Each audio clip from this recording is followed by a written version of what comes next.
murazi turi muri theme kuno kwezi ivuga empowering your altar, gukomeza igicaniro cyawe. Turage kandi gusura gusangira amabanga atubwira ibijanye n'igicaniro. Uyu munsi aravyongeye kandi gusura kandi kumenagura kandi ariko biramenagurika. Ndakumva iyo ndiko ndakira intaye ndi muri biro abantu bariko baranzanira intaye z'Imana kirakora. Kandi intaye zokomeza ziza kuko iki nico gihe abana b'Imana twabwiza kumenya ibijanye n'ibintu byari byaragizwe amabanga imyaka nibihe. Ariko Kristo ariko araduha kubishurirwa kugira ngo dushobore kugendera mu ntsinzi ijuru ryateguriye ubuzima bwacu. Mu mugisha n'imigisha myinshi mwabo, umugisha ukomeye Imana igiye kuguha nukutanyagisha ubuzima bwawe no kunyagisha umuryango wawe cyangwa kunyagisha ivyawe. Umugisha ukomeye Imana igiye kuguha nuko ikintu cyose gifitanye isano na wewe utakinyagisha. Ata muntu acacceda ko bimworoheye ngo agifate ko ingingo nk'ari ciwiwe kandi kitagenewe wewe. Uyu munsi ndagiye kuvuga empowering your altar, ariko cyane ndagiye kuvuga ifaranga ryo mu buryo bw'impwemu rikora mu bijanye n'urudandazwa rw'ivy'impwemu ryitwa indahiro canke indagano canke isezerano. Ubushobozi canke the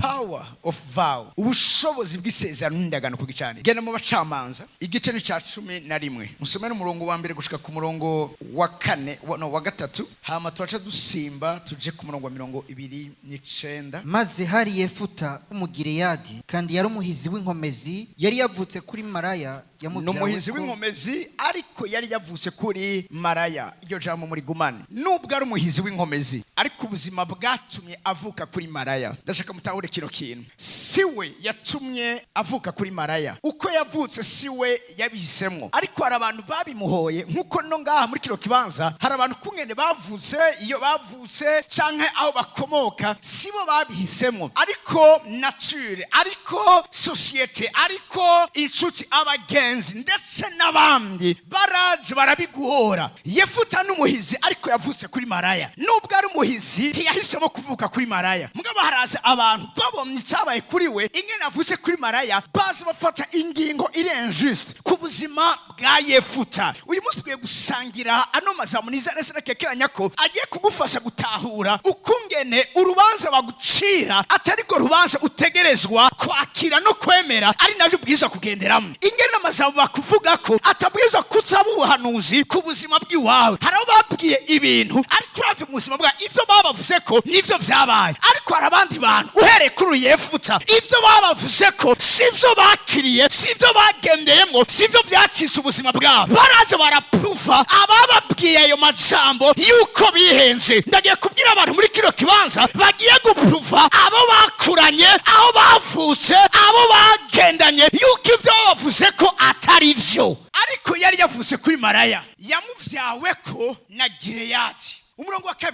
ariko muka Gireyadi bari baravyaranye bandi bahungu, abo bamaze gukura bari barirukanye Yefuta bati ntacu uteze mu vya data kuko wavutse ku mugore w'icyangazi. Baramubwiye abo bavukana ba demi frère biwe. Urazi mu bijanye n'ibyo tuvuga urudandazwa mw'isi y'imhemu ku marembo y'i Babuloni, kenshi abo umugwanizi akoresha n'abantu bamufise ikintu muhuriye ko kandi ba hafi. Yesu yavuze ngo iki kintu mucumbe shaka ndabigishe nk'abantu b'imhemu. Yavuze ngo sinazanye amahoro mw'isi ariko nazanye inkota mw'isi. Vuga ngo inkota mu yani majambo, sinaje kugira ngo ibintu ndabigumize uko vyari biri, ariko nazanye munyumvirize neza ikizocuma abantu bakiranira ivyabo bakabigenderamwo, ariko nutaba umuhizi uzokwinyagisha. Igihe turimo sigihe aho atayindi suwa yindi ufise yo kuzira ivya papa wawe na sokuru wawe na sokuruza wawe. Imana asize inzira, yarasize umuryango yuko ushobora kubisohokamo. Kera hari abandi ataco basura kubikorako, mugabo twebwe igihe turimo ni igihe cyuko nubwo Yefuta bamwirukana atigenda ntavyo uteze mu vyo kwa data, agenda akagaruka azabaganza. Abantu ngiye kuvuga naho muri kino kibanza n'abantu baciriwe imanza zo guhora igihe cyose bari hasi, guhora igihe cyose bariko baranyagwa, guhora igihe cyose bari abanyantege nke. Ariko igihe kiraje kandi kirageze aho ugiye kugaruka, apana uko wagiye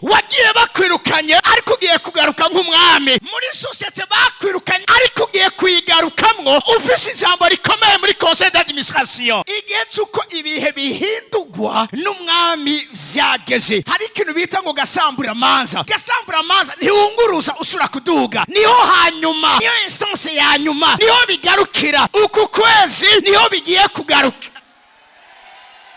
ivyo ndababwira n'ukuri. Hari abantu iyo bavyoshoboka muga kubera societe turimo culture yacu bitoroha ko umuntu yoshaka kuza kubivuga. Muga bamwe mwese ndabibavugira kugira ngo bibabere icitegerezo n'icabona yuko ivyo tuvuga ari ukuri. Hari abantu kuva doje amasengesho y'urudandazo ku marembo y'Ibabuloni abahora babaroga uyu munsi aribo bariko barasara mu mutwe. Umviriza, sibigiye kuba n'ivyatanguye kuba kandi bigiye kubandanya biba. Ico niko ndavuga muri ko muracumva. Jewe mumbabariye nikomeze muzogena murondera abandi ba pastori bandi bo basura kubana navyo. Yesu ushobora gutorera umurozi, Yesu ushobora gutorera umusataniste, Yesu ushobora gutorera umuntu yikibanza Imana itamuhaye ngo afate ingingo kubikwerekeye. Ntazi vyawe, ntazi wakomotse, ntazi isengesho wasenze, ntazi amasezerano ufise, ariko akiba uburenganzira bwo kuza gufata ingingo kuvyerekanye n'ubuzima bw'iwawe. Narongogwe ariko ntazovyara, azokwama korokesha inda. Kwa muganga ati nta kibazo tubona, ntaco babona kuko si kibazo cyo kwa muganga, ni kibazo gikomoka misi imwemu. Hari udandazo rwabaye, hari amasezerano yabaye. Igikomeza abantu muri buno buzima muvyumvise neza, sibizana n'amashure bize, sibizana n'amafaranga batunze, sibizana n'amazu babamwo, nibizana isezerano bafise ku gicaniro bariko. Mwanyumvise vuga ngo isezerano ryo ku gicaniro garuka mu macamaza 11. Yefuta niwe yabitumye avuga kuri Maraya. Ngira umuntu ari wanje bati sije nabitumye navyisanzemo. Surakana umumbaririre uti nabisanze gutyo nyene nabikuriyemo ntaco nabikozeko muga bigiye guhinduka. Haleluya.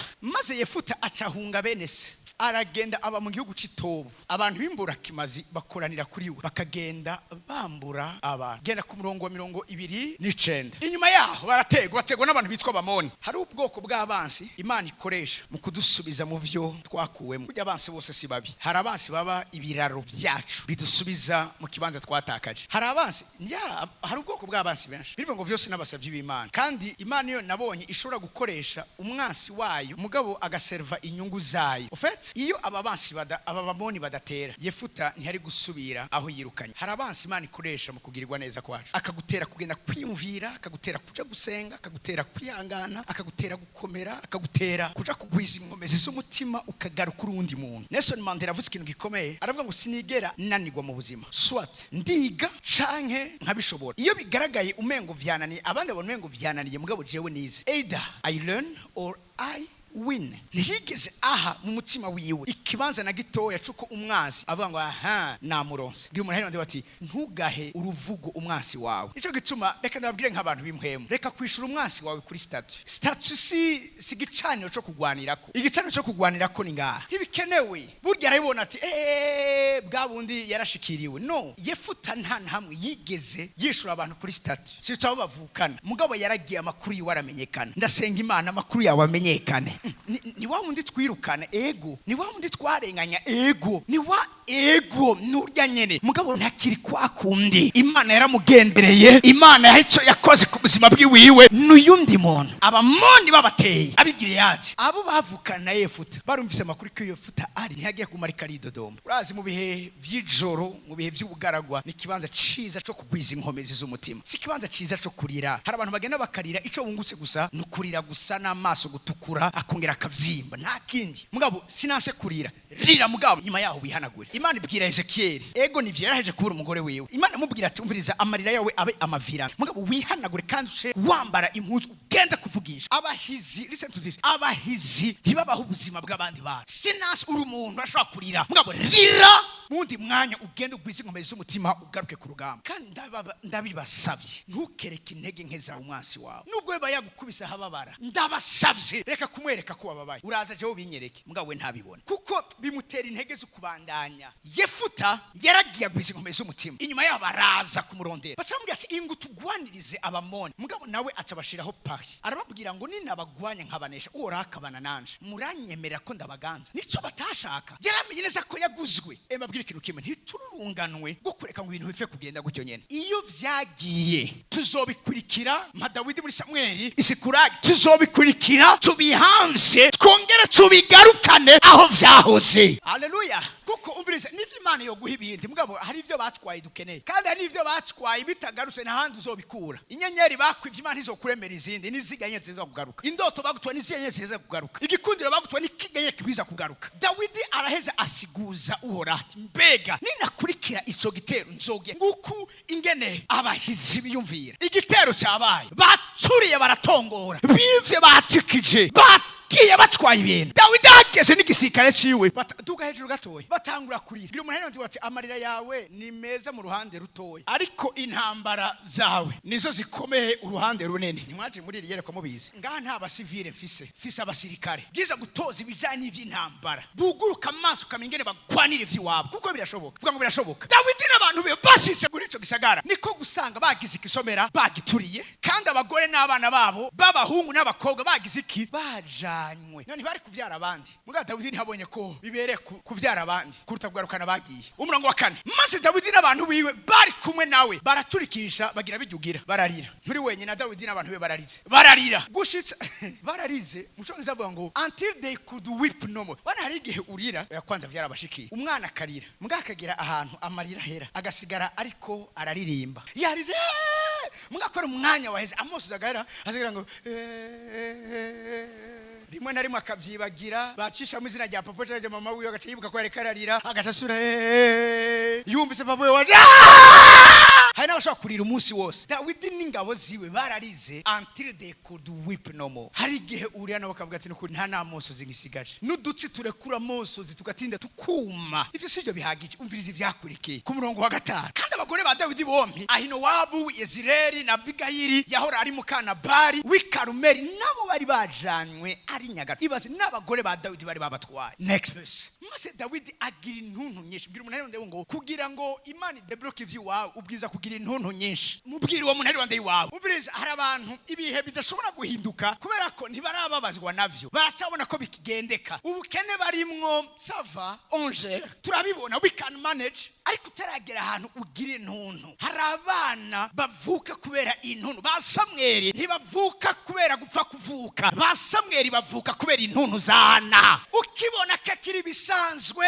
hewe nanaka niko vyamugendeye oya ntaco. Urumva ngo twebwe nivyo iwacu ari wambiye misese ngo twebwe iwacu nivyo vyaranse ngo mugabo ngo kubandi ngo vyarakunze agacabona ngo nibisanzwe nawe abiwe bizokunda. Nimufise amasezerano amwe ibicano vyabasavye si bimwe. Ruza kuraba ivyo wundi we uraba gwawe we ugwana na gwawe we uhangana na gwawe ivyawe bitariko biragenda abandi bikagenda. Ivyo nibibwirizwa kuba ibintu bisanzwe kuri wewe. Kandi burya mbaye wahundi igiteye umubanyi wawe nawe burya kizogutera. Hari ibintu utabikinze hakiri kare nawe bizotsinda bikagushikira. Nuvuga ngo ntibindaba. Dawidi agira intuntu nyinshi ko abantu bavuga nk'abagomba kumutera amabuye. Bose bari nakabonge kubw'abana babo b'abahungu n'abakobwa, ariko Dawidi ariremesha. Vuga ngo mutima wanje iremesha jipe moyo. Niko bavuga mu Kiswahili moyo wangu jipe moyo. Dawidi ariremesha. Abahizi nuko bameze. Dawidi ariremesha. Mucongiza avuga ngo David found strength in the Lord his God. Raba kiro kintu yisunze uhoraho Imana yiwe. Umurongo w'indwi. Maze Dawidi abarira Abiyatari umuherezi mwene Ahimeleki ati nunzanire efodi hano. Nuko Abiyatari azanira Dawidi efodi. Dawidi araheza asiguza uhoraho. Aha niho nshaka. Asiguza ati ninakurikira ico gitero. Duteza gukurikira ico gitero. Duteza gukurikira ico gitero. Ikibazo ca mbere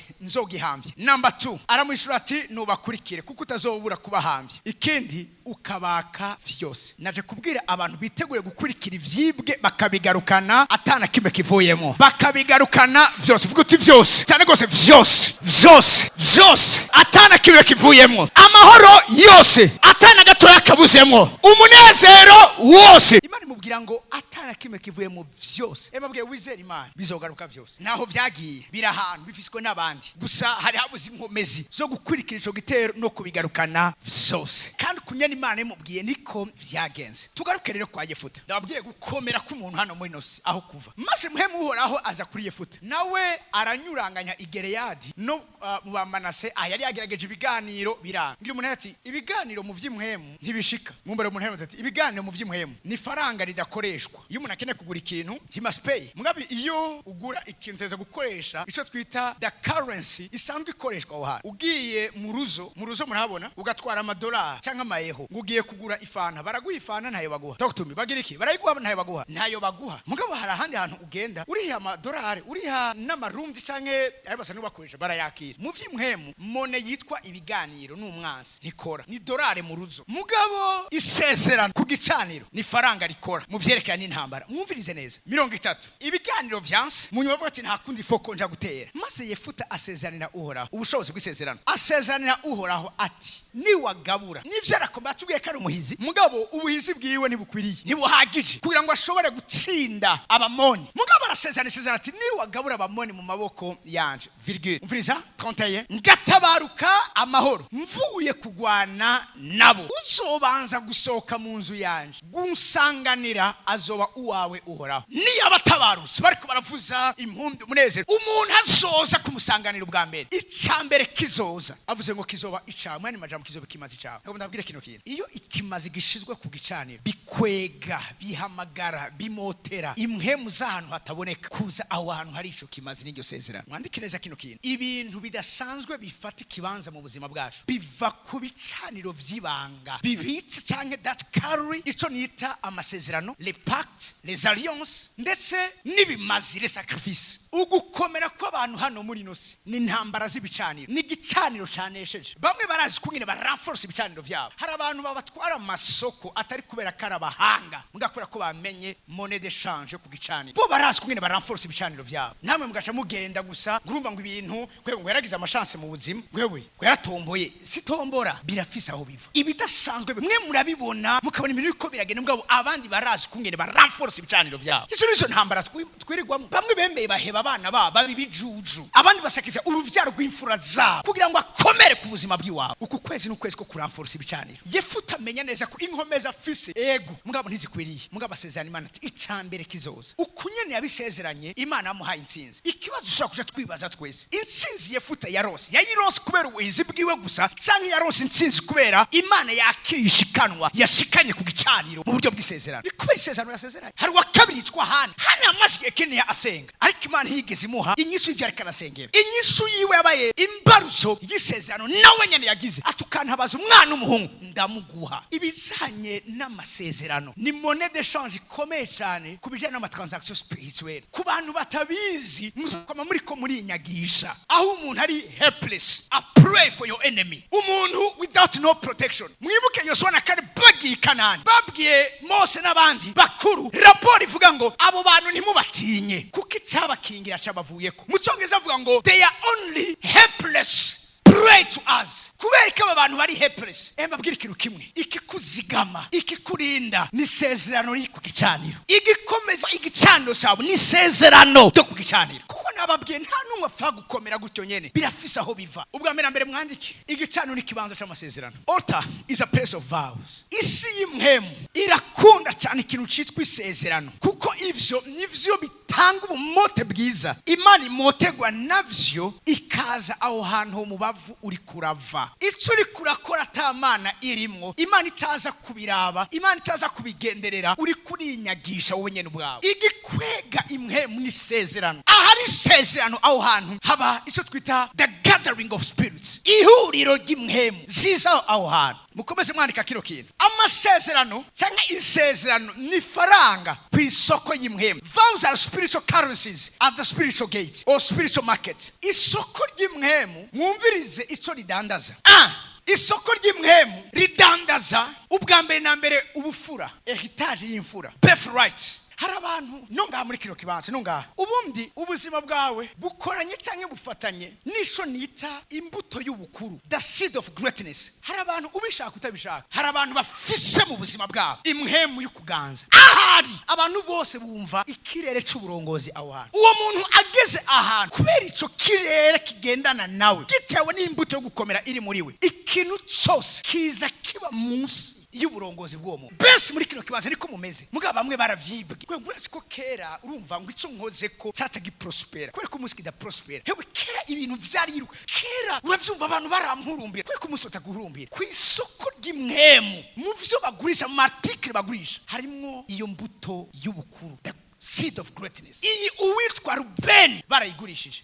Rubeni niwe yari sanse kuba imfura, mugabo imfura yagiye kuba ugira 11 Yosefu. Babwiye c'est pas normal yuko ushobora kuba uri imfura, ikiri kikwereka ko nawewe waraguzwe utabizi. Guturi imfura mugabo umuherereza karo batora ngo abe samurawe. Nifa mwene maja mahikiru cyabaye raba. Rebeka yafashije Yakobo gushobora kuronka ubufura bwa Esau. Ubundi Esau niwe yari kuronka umugisha, mugabo sho yawurose. Ninde yawurose? Mutoya wiwe. Kubera iki? Hari umuntu yamenye ngo rudandazwa yitwa Rebeka. Ubundi mwene majambo Rebeka asobanuye ishengero ribwiza kumenya ibijyana n'urudandazwa mu buryo bw'imhemu. Rebeka represent ishengero aho ibintu bitaja bitabwizwa kuja. Burya Rebeka nta cyaha yakoze, nubwo avuga ngo game icyo cyaha ora unhaza kiguharure ko aragiharura kuri jewe. Mugabo ugiye kuraba icyo Rebeka yakoze nico n'Imana yari gukora. Kubera iki? Raba umuntu nka Esau imfura, kubera inzara adashobora kugira kwihangana inzara y'umunsi kugira ngo azoba ari karahaga ejo. Inzara imukubise akantu gatoya gusa, araza satso yaronse, araza sanga Yakobo afise ibiharage, araza amwe ati ivyo biharage toya, nimba ushaka bino biharage mpa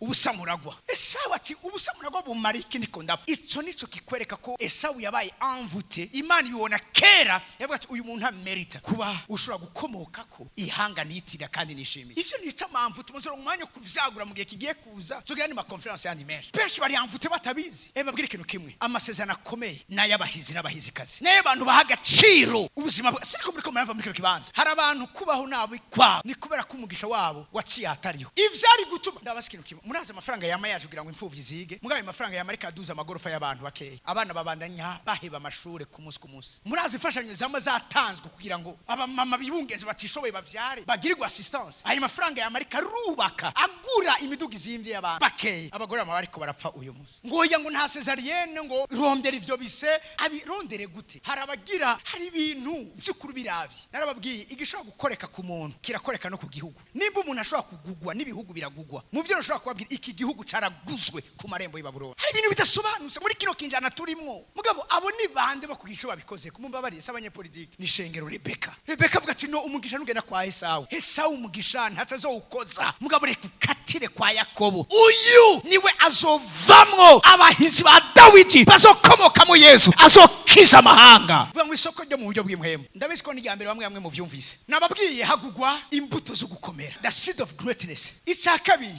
ubwami. Ubundi nitwabwiza kwa turiko turabaho ko turiko turabaho. Turabami. Salomo avuga ngo nabomye abaganwa bagendesha amaguru hasi nk'abaja, abaja bagendera ku mafarasi y'abaganwa. Umviriza iyo parallelism canke iyo comparison. Abaganwa bagendesha amaguru hasi nk'abaja, abaja nabo bagendera ku mafarasi nk'abaganwa. Ico kintu muriko muracumva. Bigenda gute? Abaja bafata ikibanza c'abaganwa, abaganwa bafata ikibanza c'abaja. Ubwami wabwaguzwe. Ku isoko ryo mu buryo bw'imhemu haragugwa ibijanye n'icyo twita ubwami. Burya umuntu wese avukana urugori inyenyeri y'ubwami, kuko nta numwe Imana yaremye kugira ngo aherekeze abandi. Ico mwari mukizi? Bwira umuntu hano ati burya ntiwaremewe kuherekeza abandi, waremewe kurongora abandi. Nabonye abashumba umusigo 17 bagendera ku mafarasi, abagano nabo bagendesha amaguru hasi nk'abashumba. How? Kubera iki? Ku isoko ryo mu buryo bw'imhemu, the royalty has been sold. Ibijanye n'ubukuru vyaraguze. Umuntu gasanga misi yose ivyiza vyari bigenewe ubuzima bwiwiwe bama babiha abandi.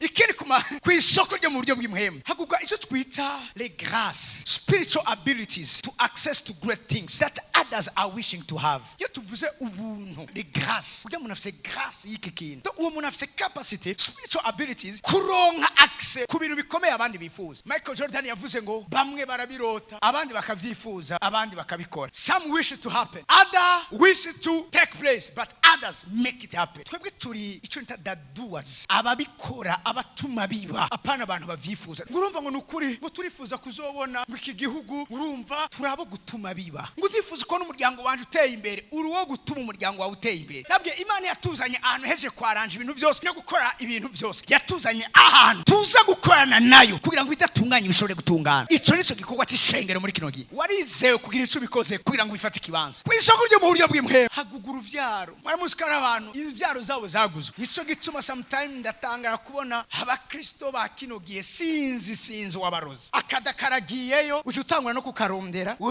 Ugacugenda muri photoshoot. Ugacugashigikira. Imana yatugiriye neza. Imana yashaka kwera kugiriye neza. Mugabo ntushikane. Kuko hari abantu bajije gutraka izo mvyaro. Abantu b'imhemu genda usenge. Hama n'ibindi izo foto wozifotoza reka kuziposta uzoziposta wavyaye mbabwira wa mugore nababwira yicaye ku mazi menshi ku gikoko c'imicwi indwi n'amahembe 10 mu bintu aguma ari karungika nk'imyuka no kuzana abantu aho baba ubuzima buri superficiel urumva ibintu vyo hejuru ngo ni fashion nivyo bigezweho Snapchat bigese ibintu biva ku marembo y'Isiyoni n'ibintu biva ku marembo y'Ibabuloni bitware neza beshi barinyagisha muri ubwo buryo hamase umuntu wese urabizi kurondegwa urabizi kutegwa si umuntu wese kubwivya buri indoto zawe kuko ikindi kigugwa ku isoko ryo mu buryo bw'imhemu ni indoto z'abantu nta bantu mbwa muri kino kibanza imigambi yanyu niyo yateje imbere abandi watanze projet vyose wagize bagaca bitora kuryanyene bakagenda bakabigira bakavyexecute urorera ntibanaguhe n'urumeya waguzwe imibiri y'abantu iragugwa narebabwira fo passer umupasteur baragura umubiri wiwe awutera ibigaragamba umubiri we yari umama w'inzobe mugabo aragira ubwirabure buri munsi y'ububwi wanje azana ibihere bivamwe amazi atangura kunuka kubyo atakiryama mu cumu mugawe waryamama agiye ahantu ngaho mu ruziba mu vyuma by'amasengesho aho naho nyanikirikira mwari muzi ko mu vyo mwita ivyumba by'amasengesho benshi ari amarembo ariko aragura inyenyeri zawo ukagena umuntu utazi akakurambika kw'ibiganza sinasi ivyumba by'amasengesho mwaba icumba c'amasengesho woja icumba gifise uburongozi bajya abantu biyadukiza rimwe umukobwa umwanzaraza arambwira ukungene yagiye ahantu ngo icumba c'amasengesho kandi ngo arakira umukozi w'Imana ngo avuye mu Rwanda umukozi w'Imana y'umusatanisi ku rugezi rwo hejuru yari afise radio muri ico cumba asengeramwe abantu acabwira abakobwa babiri baje kumuraba harimo n'uwo yasengera ngaha acamubwira ngo urumva Imana nyeretse amabuye mu nda yawe ngo rero ngo nzoyakurayo tuzoyakurayo gute uzozanya amaga ngo nzokwereka tuzobigenza munywa musikiriye ati none amagana yazanye asanga yazanye amaga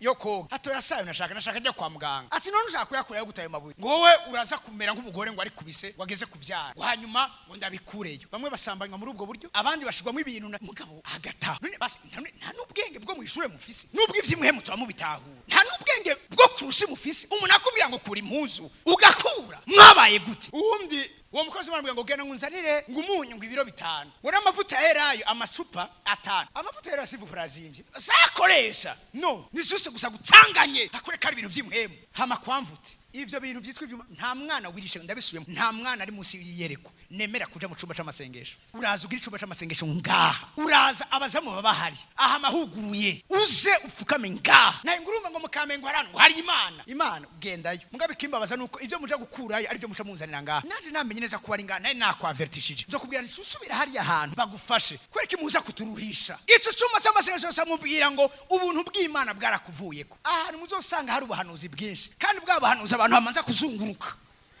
atazungurutse ntavugishwa nta jambo ry'Imana wumva n'ibintu bikanganye ngo nabantu b'Imana mbabwira ikintu kimwe umuntu wese abona mu isi y'imhemu c'est pas nécessairement ko umuntu avuye ku Mana nivyo canke sivyo genda ku bapfumu arakubwira ati witwa gutya uvana ivyo sivyo bikumenyesha ko vy'ukuri ari muhemu Imana yakarakorera aho n'amatera bwoba n'amamvu tumateye ubwo bacamwe ngo ubuntu bw'Imana ngo bwaramuvuye ngo kwera ko yase kumumushatsi ngo agire naturel ati rege genda urindire gupfa cha turahura uyu munsi n'umupastori kandi namubwiye kazoba n'umupastori ntere kumusengera inyuma y'imisi 3 irasuye kumera uko yari ameze mbere baragura imibiri y'aba hari abantu ngurumva ngo ufise umugongo waraguzwe ivyo bintu bidasobanutse nibiki injira mu masengesho uve yumenye neza nigiki turiko turahanga iki kintu nigiki abantu imwe nuko bameze ico badatahura baragisobanuza Imana Dawidi abonye atabitahura yasobanje Imana ninakurikira kino gitero ndagihamvya ndagaruka nivyo batwaye yo amamariage amagara y'abantu n'ubutunzi bw'abantu ivyubahiro ikirere coco imyaka avuga ngo imyaka umuntu kamwitegereza afise imyaka afise apparence y'imyaka 80 mugabo imyaka yiwe yo yukuri ni imyaka 30 turabaza abantu atewe ubona sagu turabaza abantu tubona saguti iyo Bibiliya yita ngo imyaka y'ukuyerera mu isi to mane majambo nta kintu kimwe kizimushikako warakoze mugabo nta kintu kizima ufise nta result igaragara cyo ni soko ryo mu buryo bw'imwe ariko nagomba ndababwira kino kintu uku kwezi no kwezi tugiye kwigisha kungene dukomeza ibicaniro vyacu hanyuma tukagendera mu vyacu Dawidi ivyo batwaye yarabigarukanye nawe ivyo batwaye bizogaruka mu izina rya Yesu Imana